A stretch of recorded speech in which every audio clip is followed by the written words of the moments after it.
Hello and good morning. I'm three-time Emmy Award-winning television host Molly Slaughter.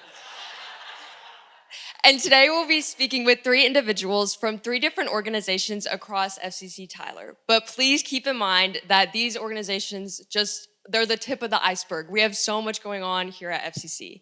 And so our first guest today is Larry Gilliam. If you will come join me, Larry.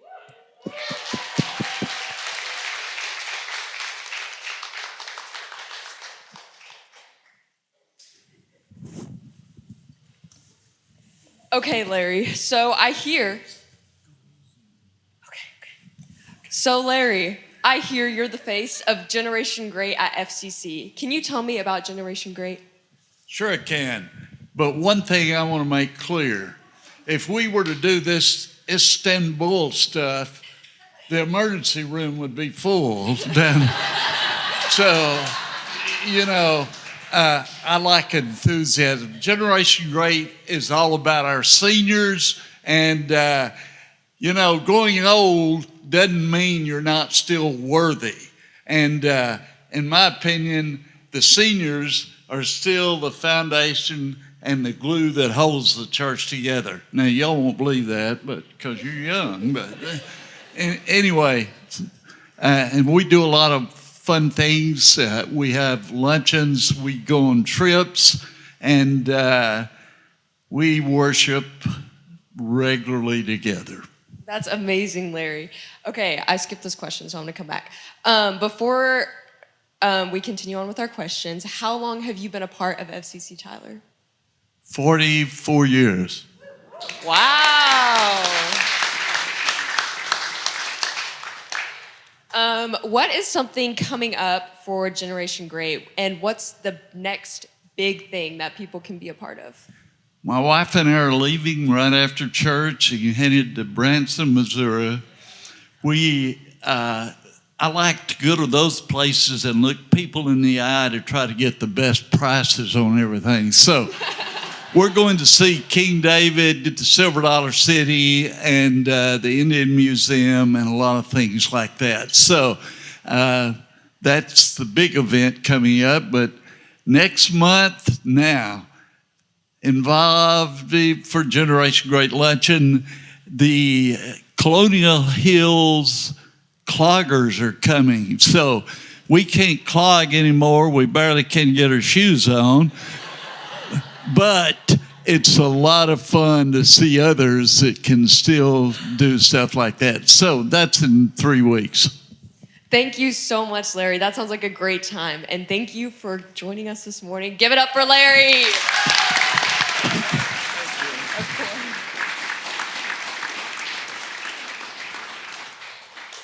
Next, we will be speaking with Debrah Golden, who is going to share a little bit about the outreach causes we have here at FCC, our senior food box distribution. Come on up, Debrah.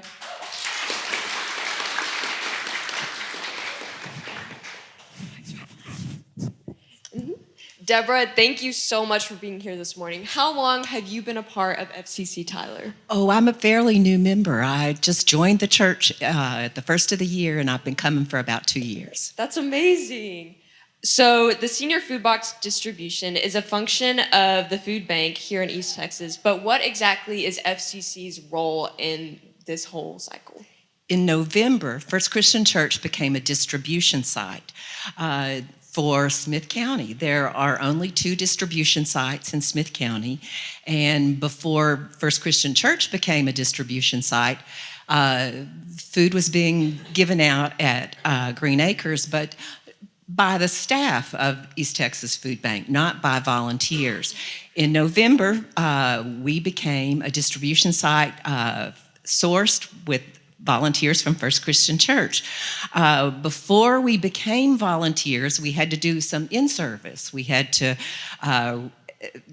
read and sign confidentiality statements and civil rights information because the Senior Box program is a federally funded program. It's supported through the federal government, and we serve about 60 people for Once a month, on the first Tuesday of every month, people show up here. The food distribution starts at 9 o'clock, but when we get here at 7 to 8 o'clock, there are already people waiting for the food distribution. And the boxes are about 30 pounds, and they're not meant to be a the complete food for the whole month, but they are supplemental foods, and they contain proteins such as canned meat, canned fish, canned chicken, other proteins like beans and legumes, vegetables that are all canned, canned juices and canned fruits, pastas and rice, and the thing that everybody is excited about is the cheese. That's the only fresh thing people get, but they get 2 pounds of fresh cheese, and people are delighted to get the cheese. And so the first couple of months, we wondered about the cheese because it really seemed to be the star of the food box distribution.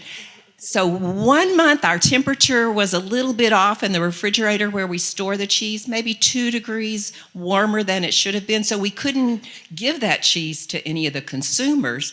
So we got to sample the cheese. And it was sort of like Velveeta cheese. It wasn't as wonderful as I had built it up in my mind to be, but it's still something that folks look forward to.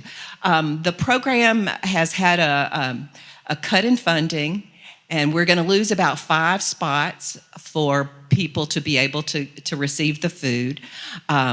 We're hoping that there'll be some changes. It's kind of a month-by-month basis as to how the funding is going and how the people are showing up. It's also quite strict in that if people miss one visit, they can have a proxy pickup or someone that's already been assigned to pick up their box. But if they miss 2 visits without someone signed up, they lose their place in the food distribution box. Because it's a federal program, there's lots of guidelines and everything has to tally up, and we have to enter data on the computer. And some of us, Sheila, are excellent at computer data entry, and others of us, Richard Truitt and myself, struggle every month. But we're working on it and hope to get better as we go. That's amazing. That sounds like such an amazing way to give back to the community for those in need. It's really a joyful time that we get to visit with each other and visit with the folks who come to pick up the boxes too. Oh, that's so sweet. How might somebody who wants to join the Senior Food Box distribution, how might they join? Phil Latham is the site coordinator, and he's in Japan right now, but Phil would be the person to contact, and we'd love to have anyone join us and volunteer. Thank you so much, Deborah. Sure. Everybody give it up.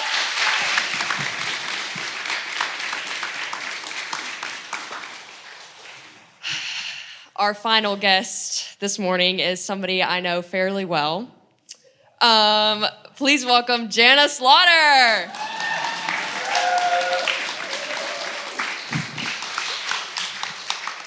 I won't go too hard on you. Thanks.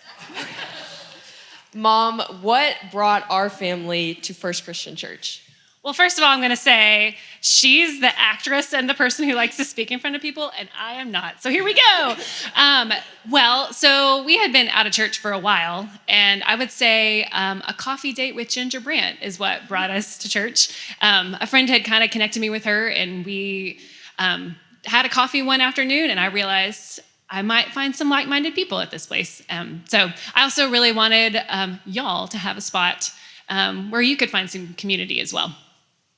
All right, enough of the personal questions. Is this a person? The next one's a personal question too. Okay. Now, you are here to talk about your Sunday school class, The Way. Can you tell everyone a little about this class and what makes it special? Sure. We are quite an assortment of people. We've got people who are grandparents and empty nesters, and we've got singles.